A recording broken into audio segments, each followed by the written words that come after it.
Hi guys, I'm back again today with another video, and today we're checking out they built a rainforest ecosystem inside a geodesic dome. So before we do start, don't forget to subscribe, click the bell button, and let's see.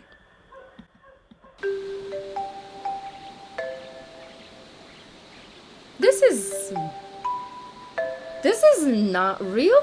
I mean, it's real, but it's man-made.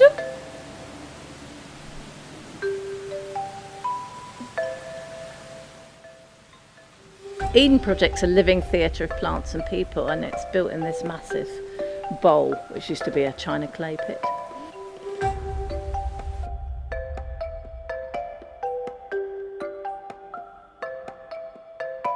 Hi, I'm Jo and I work at the Eden Project in Cornwall, and I'm Director of Interpretation, which doesn't mean I speak different languages. It means I talk to scientists and all sorts of other fascinating people from across the world and present their views here in our living theatre. In '95, there was a guy called Sir Tim Smith now, and he'd moved down to Cornwall because he wanted to start a rare breeds farm. He found a garden which was completely overgrown, found out who owned it. Tim said, well, I'll help you restore it, and they restored it, and they found out it was a Victorian garden. And so he started to get really interested in plants. And around the same time, the Millennium Commission, which is what they were called then, they're called the Big Lottery now. You buy a lottery ticket and some money goes to good causes. In the year 2000, they'd taken this money and they wanted to give it to projects who raised their eyes to the skies and totally transformed thinking.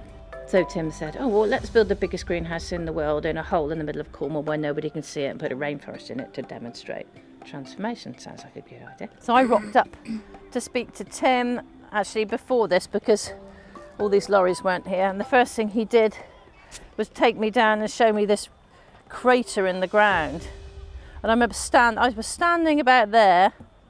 He said, we're going to build a rainforest here, we're going to build a Mediterranean biome here, we'll put the visitor centre here, and there'll be all these crops, we'll put a lake in the centre and create this amazing transformation of a global garden. And he said, I'm going to tell stories of plants and people because they're amazing, and there's people think plants are about as interesting as watching paint dry. And I said, well, that's quite interesting, because the reason paint dries is because it's made of a plant. And he was, oh, but how do you know about all this? I said, well, I tell stories of plants and people. And he said, will you quit your job and come and help me set this place up? So I said yes. It's designed so you can sort of get lost in it and have fun and wander around, but it does have quite a deep narrative behind it. So the rainforest and med, half of it's wild, half of it's cultivated, and we'll go in and have a look. The stage is where we have our big summer programme, and then outside, this is all food crops. This is about time and energy. This is about creativity and play.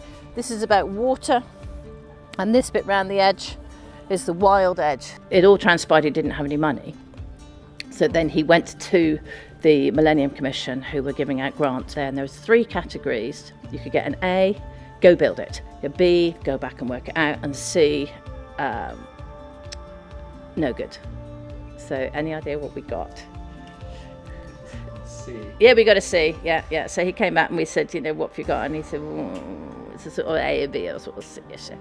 So he went back and he said, what would you rather have written on your tombstone? I wish I had, or I'm glad I did. The biome closest to us is the smaller one, believe it or not. And that's the Mediterranean biome. And then the one in the distance is the rainforest, which is the biggie, which is 200 metres by 100 by 50 with no internal support. So it's this giant bubble, and that's where we're going to the rainforest. We had no soil, which isn't ideal for a global garden. So we made 83,000 tonnes of soil from recycled waste. I hate the word waste, from recycled stuff. And there was no plants, and there was no stable sides at all. So we got something called a monitor, which is a massive machine they used to squirt at the china clay pits to mine the china clay, which is rotten granite basically. And so we got this monitor, and instead of putting water in it, we put in liquid soil and seeds, and we just sprayed. And then the seeds germinated and the roots went in, and they became the anchors which held it all together. So we used plants for everything from the second we started. The biomes are based on animal architecture, maximum strength using minimum materials, which is what bees do. Hexagons, so we used hexagons. But they're actually twin layer space frames, so there's a layer of hexagons and another layer of hexagons inside, which is slightly twisted, and they're made of steel. And the structures are huge, and they're very, very light. So the weight of the rainforest biome, I always try and remember this, the weight of the rainforest biome is 465 tonnes. And you think, oh, so what? But the weight of the air inside it is 420,000 tonnes. So it's the weight of the biome is the same as the weight of the air inside it, basically. The material's called ethyl tetrafluoroethylene. I would never understand. ETFE, which is sort of cling film with attitude. It is plastic, but it's recyclable plastic, and it transmits ultraviolet. So the plants inside get proper daylight, and you can get suntan inside as well. So you've got to wear sun cream when you're inside. Every single piece is numbered. It was like a giant Meccano set, so it would only fit in one particular place. So all the hexagons are slightly different sizes, and you can see little knobbly bits sticking up on the outside, and that's where the sky monkeys, who are climbers, climb up onto the roof and clean all the gutters and everything. The local council, thank goodness, gave us a bit of money at the start. The local college decided to pay me for 2 years, which was a miracle. And in the end, the Millennium Commission did give us the biggest chunk of the money. So the rest, as you can see, is history, because it actually happened. And we did build the biggest greenhouse in the world and put it in a hole in the middle of Cornwall and build a global garden. Welcome to the rainforest. It's exciting because you've never been in it before. So we're going to go round through the wild areas. You've got the tropic trader, and the interesting thing about the tropic trader, it is an actual prow of a real ship, because the biome's so big, people don't notice that. So we put it in thinking it was a really good idea at the time, and then nobody even notices. We go through to tropical islands. We work very closely with the National Tropical Botanic Garden in Hawaii. 3,000 years ago, the Polynesians went from the South Pacific to Hawaii, went back 3,000 miles, picked up 27 plants they needed to start a new civilization. This is the rosy periwinkle, and there was a famous footballer there is a famous footballer in the UK called Gary Lineker, and his son was very poorly, and the chemical from this plant saved his life. Only 5% of the plants in the rainforest have been tested for their medical uses, so we need to save the rainforest because it's full of medicines. Half of them we don't even know about. So all the plants in here, when they came... My grandma, she was a midwife in her own rights, because back in the days you don't go to school, you just... I don't know how they did it. Maybe they had no choice to do it by themselves. So she was known as the midwife of her times. And yeah, I would go with her, cut umbilical cords, because it was never the dad. Okay, the father was never there. The father will come probably the next day when the child is there. So I was like, tick, tick, snipping and, pulling out babies. But anyways, the most important thing that I wanted to say, since it's a tropical place, Philippines is, so every time that I get sick, right, even as an adult, sometimes when she's around, I would say, oh, I have a lot of chest burns or acid reflux, right? So I would tell her, and then she would be like grinding up some things I don't even know what they are, right? It would be like garlic with some leaves and some like oils, and I have no idea where she finds them. Maybe she just goes outside and just like, oh, take this.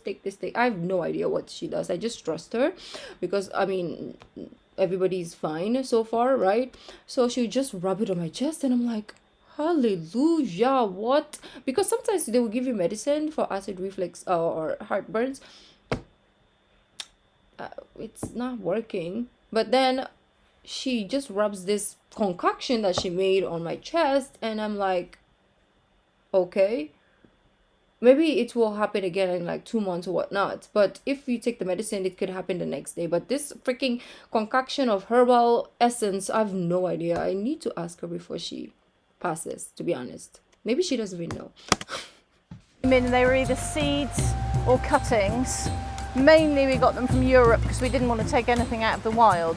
So we're now stepping from tropical islands into Southeast Asia. So different plants again, but they have the same adaptations. So they look really similar. They tend to have really big leaves. If the leaves are high up, they tend to be able to rip easily because of the wind. A group of people from Eden went to each of the tropical areas to talk to local people there to see what stories we should tell, so we didn't just make up a story about somebody else. That's a very familiar Filipino. And then we wanted to represent tribal people. We distinguish between indigenous people who live and work within the tropics with tribal people who are separated from modern society. We've now moved into West Africa, working with a project in West Africa on agroforestry, where a lot of the trees in the rainforest have been clumped together and they're all useful plants. This, believe it or not, is new, this path, because people were coming and they said, well, we know the rainforest is important for biodiversity, but why do we need to save them? And we said, well, they cool the earth. And they went, what? Because it's really hot. So we worked with the scientists, got all the complicated information and boiled it down. So they move the air, reflect the sun, make the rain, sweat water, catch carbon and defend from floods. So that's somebody's pulled like 20-year research project. I was fortunate enough to go to Guyana in tropical South America. We lived in this hut with a corrugated roof, and every afternoon at 4 o'clock it did this. This pays homage to my biology tutor who got me into botany in the first place. Dr. Dodge, he said, stand up, your feet are nailed to the ground. So we stood up and he said, you want to eat? There's some food over there. You want to drink? It's over there. You want to cuddle that bloke? He's over there. And there's a tiger coming, you can't move. He said, plants eat, drink, have sex and survive danger without moving. And I'm going to spend the next 4 years telling you how they do it. And then he left the room. So we wanted to show how rainforests make clouds without writing too many words. I don't know about your camera, but it's really nice and cool in there. All the water from the waterfall is rainwater we collected. So the water's collected, it washes off the biomes and then it's pumped into tanks, and those tanks are used for all the watering of the plants and to flush the loo. Going through into the crops area now. When we first put this exhibit in, the horticulture team complained. They said, all the soil keeps washing away. People are cutting down the rainforest, slash and burn to grow crops. In the Amazon, that's been happening for centuries, but it's been done sustainably. But now it's like out of control, cutting down. And because we've got climate change, we're having more lightning strikes, and the lightning strikes are hitting the big trees, and then that's causing fires as well. And the drier the forest, the more fires you get. So with people cutting it down and with climate change, we've got to keep them alive, and we can replant them, so it is possible to regrow it. In places of forest which have been burnt or cut down, they're growing Inga trees. The Inga trees grow up and fix the nitrogen, then they cut them again and they plant crops between, and then the trees grow back up, and it's this really good cycle. So we're tapping our rubber trees. We also sell in the shop and advocate wild rubber. So we wanted to do something really simple. So you've got the oil palm plantation and the forest. Oh, that's cool. Vanilla, and then we've got all these spices.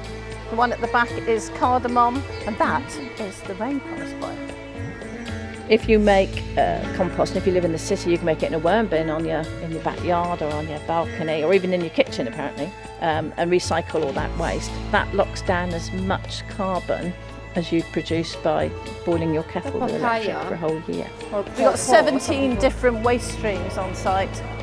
So we compost, all of our food waste is composted and used in the gardens, and we recycle the glass, we recycle the paper and recycle the cardboard. We've just found somebody who can recycle crisp packets.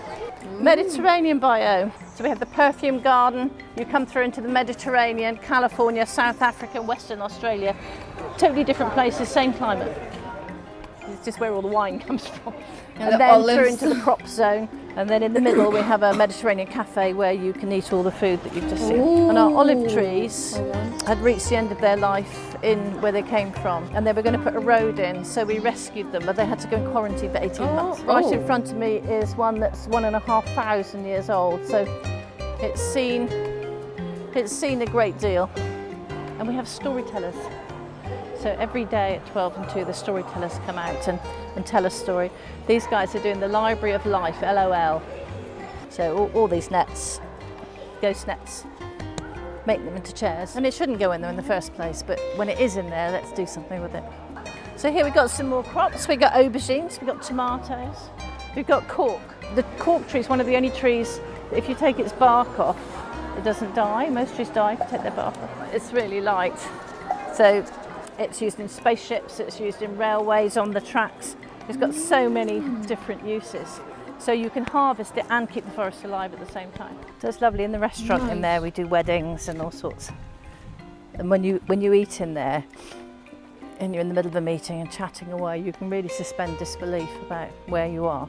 I think the most important thing is awareness of how you fit within the planet, and then you will do many things. Then you will reduce how much stuff you use, you'll recycle everything you can, you'll repair stuff rather than overconsume. It's understanding how you operate within the whole world, and the fact that together all of you can make a difference. Oh, that's really, really beautiful, right? It helps the environment, it helps in learning, right? It helps in science. If you can't afford to go to those countries, you bring your children here, or even you yourself, you know, if you want to learn about the life, wildlife, not necessarily wildlife, but you know, like plants or biology of a place, you can go there. And also at the same time, preserving those is important, because if it does, you know, wipe out in a certain place, you can export and put it back and all that stuff. Like, it's really, really beautiful. I like it. Let me know where you're from, and yeah, I'm just really intrigued. And let me tell me about like a plant that only exists where you come from, or at least in that region or area, or that, you know, state or country or continent. Thank you guys, and I'll see you in the next video. Bye.